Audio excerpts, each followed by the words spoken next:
TIL that children exposed to family violence show the same pattern of brain activity as soldiers exposed to combat. Imagine you are a small child who is struggling to understand the world. Violence is a danger your brain recognizes, and it triggers the biological responses to protect itself. Violence within your family structure rocks your view of reality and safety, permanently telling your brain that it is fundamentally unsafe. I mean, that sounds exactly like PTSD. I went mute from like 10 to 11 because every time I told my divorced parents the truth about what the other one said or did, it caused problems. Eventually just realized every time I talked it caused a problem and stopped talking. Apparently that was a problem too, and I stopped everything I liked, and they couldn't even get me to play my Nintendo anymore. I just sat there. It was the only way I felt like I wasn't going to get in trouble. Then I had to live for 2 months in a behavioral center with other kids who were abused and had mental problems. This kid Mike I roomed with taught me how to act normal so I could go home. I went home and just sat on my bed. Thanks mom plus dad. Hope the arguments and being right were worth it. Well, yes. CPTSD is a thing, and it really fucking sucks. Seeing kids with the 1,000-yard stare is heartbreaking. So what kind of patterns does your brain show if you were abused by your mother and all the fatherly figures in your life, and then you signed up to be an infantryman for the US Army and go through 2 wars? Asking for a friend. PTSD is PTSD.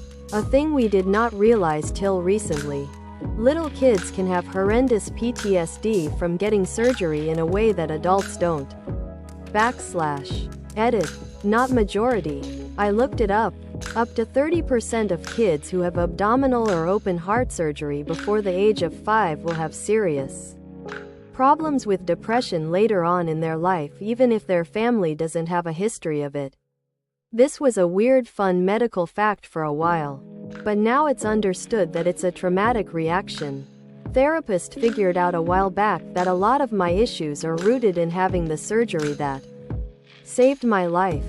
And the really annoying thing about PTSD is that it's like dislocating your shoulder.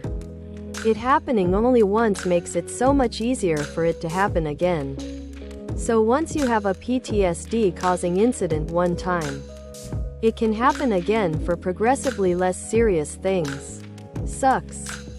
TIL that while the first computer built, the Z3, had only 176 bytes of memory, the first computer designed, over 100 years earlier, had 16.6 kilobytes of memory. I will never stop being utterly fascinated by the so-called analytical engine. The guy was making plans for a working programmable computer in the 1830s, and the only reason he couldn't go through with his plans was because the one guy he was working with stopped funding his research and he ran out of money to make the parts. Imagine Victorian-era computers. This is a steampunk gold mine. Greater than first computer. Oh boy, now you open the debate gates. Could it run Doom? I know this is a common fact of life that almost everyone knows. But I just want to put it out there that the sheer speed at which computers improve is mind-boggling. Yeah, I know, Moore's law and all that. But holy shit, I remember being like 8 or 9 or something and seeing this computer on a show or documentary or something. The fastest computer in the world. The Fujitsu numerical wind tunnel. At 280 gigaflops, it was something like 5 times faster than the next best supercomputer at the time. Hundreds if not thousands of times faster than anything someone had sitting on their desktop. 280 gigaflops. 30 years later, the RTX 3080 I have sitting in the computer next to me can do 14.2 teraflops. It's literally 50 times faster. My damn phone does 2.1 teraflops. 7.5 times faster than the supercomputer. It would only take 13 years from the release of the numerical wind tunnel for a consumer graphics card to beat it. The NVIDIA GeForce 8800 GTX at 345 gigaflops blew past it in 2007. My current video card matches a supercomputer from 2002. So a 22-year gap instead of only 14. It absolutely blows my mind how much faster computers have gotten. How fast technology in general has progressed. Video phones. Virtual reality. Computers that could hold an actual conversation. All this shit was basically sci-fi in the 90s. Now it's so common that it's essentially boring to most people. 40 billion transistors on the latest Intel CPUs. Compared to the 1.5 million in 1992.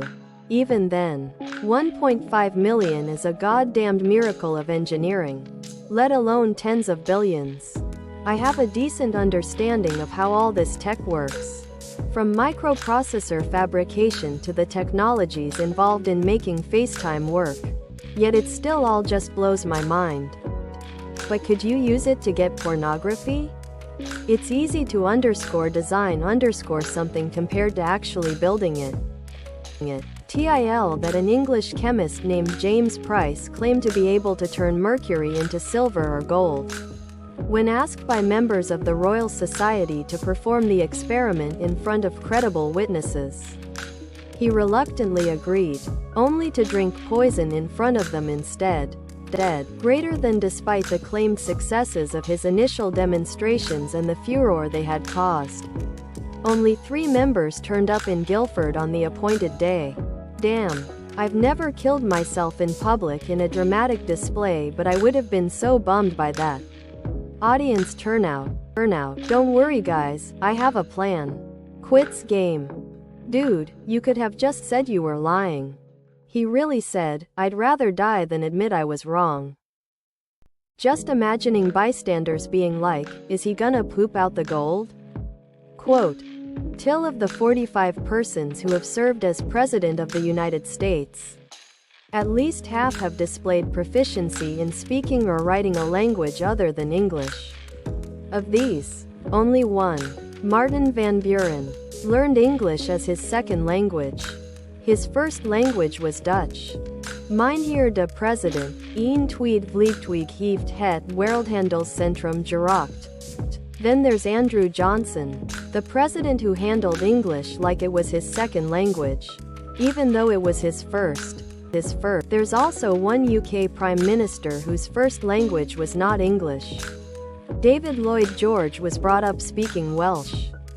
John Quincy Adams had the most with 8 languages. 8th President of the USA. How do I remember that? Seinfeld, of course.